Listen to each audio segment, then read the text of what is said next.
Thank you. Okay, thanks for having me. I'm going to go through some of the sites that we've been building using Photon and Galaxy sites. I just thought I'd tell the story of who we are and how we got to came to Jadu. So I'm Chris Hart. I'm the assistant head of customer service, and I'm responsible for digital. There's a terrible picture of me here. I left school and I worked in theatre for a number of years, and then I ran away and joined a bank.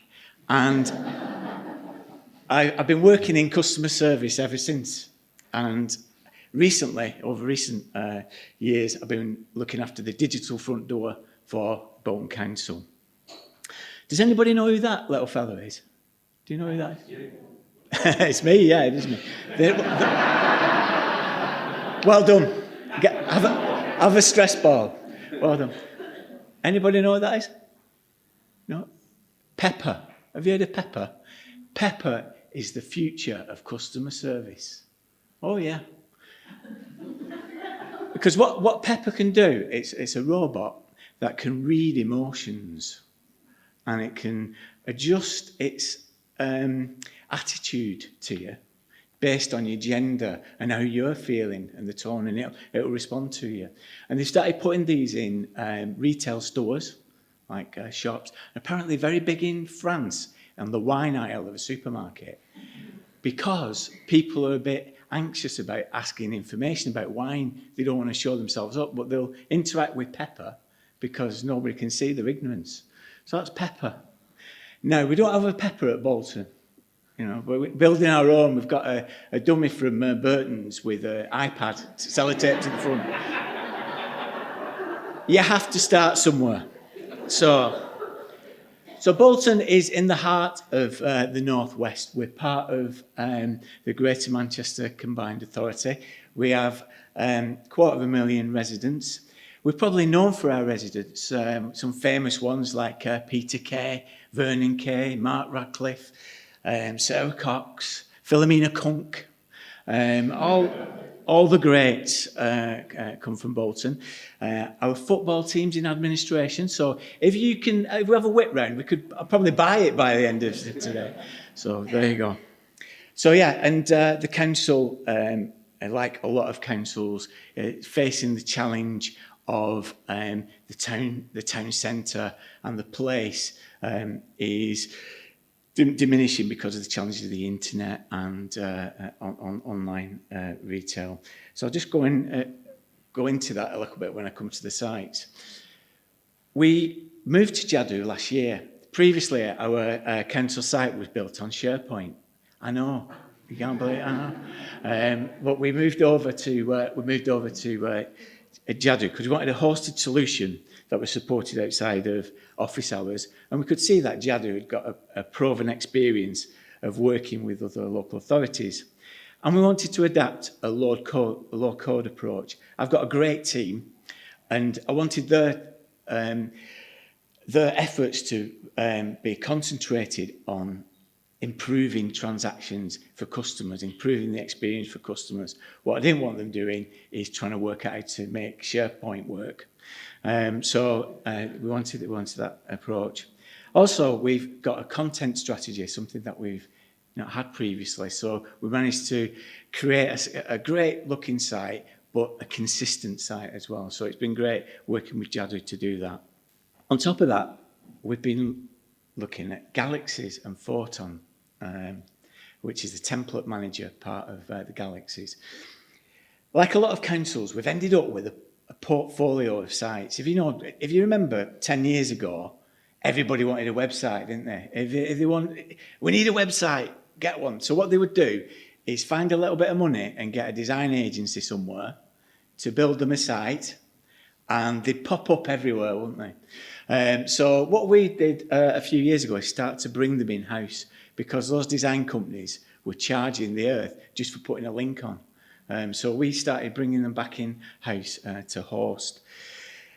A lot of those are on WordPress and Drupal, another open source. And I don't know if you have to manage those. They're a real pain in the neck keeping up to date with all the security patches and trying to deal with all the cyber attacks that they experience. So we really wanted to have something that was more secure.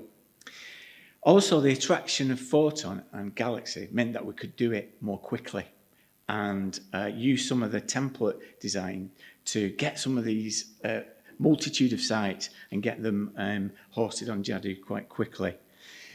Also, we wanted it to be low maintenance because we wanted to free up some capacity, because this year we've got a real big transformation program. So I wanted to make sure the team were freed up to do that. And the beauty of this, as I'll show to you, is that the design is repeatable and you can use elements that you use in your main site. So I'll show you some of these examples. So Visit Bolton is our tourism site. So as I was saying, we really need to promote Bolton as a place.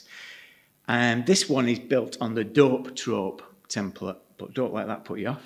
This is a brochure site. This is a site where we want to appeal to people. It also conveys a lot of information. There's a lot of information contained on the site. We've managed to mess about with this template as well and get it to carousel.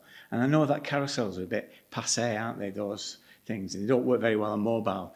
But our tourism team love them. So we thought we'd oblige. And we've got that. We've also got a blog on there, so it keeps people up to date with what's happening locally, and we've embedded video.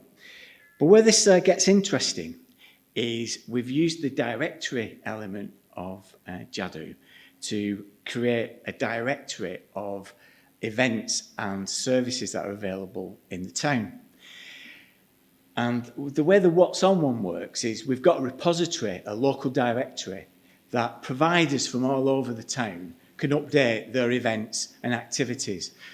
And that is a database that we use for Families Information Service, our send providers, and as well as all the events people. So that's consumable data that we then use feeds to go into different sites. So what's happening here, we've managed to build in an RSS feed that takes the what's on in certain categories and presents them here on the site.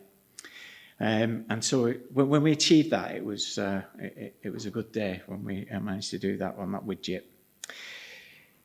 We've also got other templates that we've managed to deploy. Now, Albert Halls, it's not the Albert Halls, it's Albert Halls. It's in Bolton, and it's one of the council-owned theatre venues.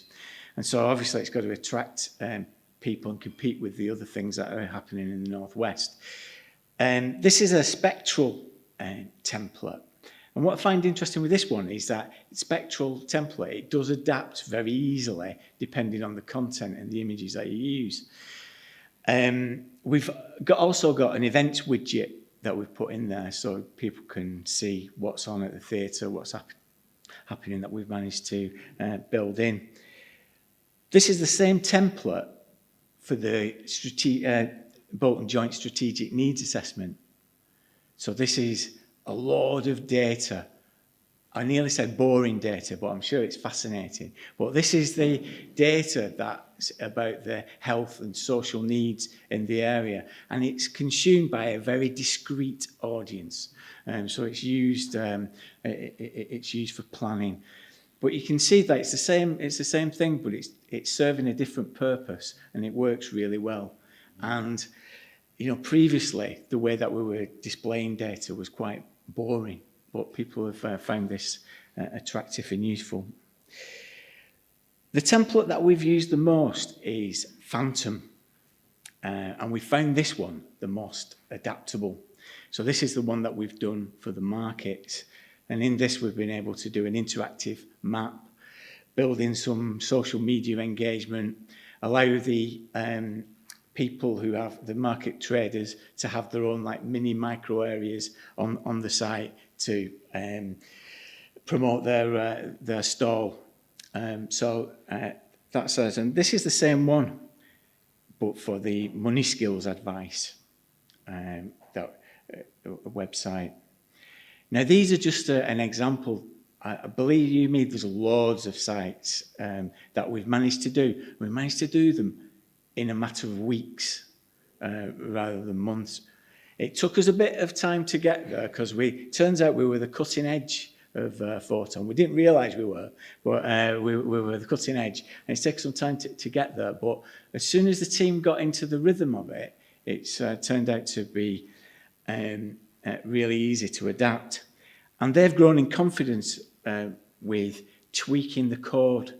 And again, this is the same Phantom site, and using different elements from HTML5up.net, taking little bits and tweaking it to make it look different and feel different in the design. And I don't know what any of that is. I don't know what it is, but that's what's behind it. That's the code widget that gets that the team have been adapting. So what we're keen to do next is to explore more templates, and we're trying to encourage Jadu to make more available. Bootstrap, for example, have a range of templates that we could put onto Photon and adapt. We want to also, on some of those sites, get bookings and payment integration on there. So we do have X-Forms, and we're pushing X-Forms. We've only just started looking at how we can use X-Forms for bookings on our main site, and we're going to take the learning that we get from that and transfer it onto some of the other sites that we've shown you here. I think one of the appeals of this is that it's a low-cost alternative for using, instead of using open source sites like WordPress and Drupal that people find attractive. So what we want to do is to reach out to some of our partners, some of our, the voluntary sector in the community. If they're paying people a lot of money to host sites, it's an opportunity for them to use our resources. Also, we want to look at more, again, looking at X-Forms and how we can improve the transactional capability of the sites. So that's our experience with Photon.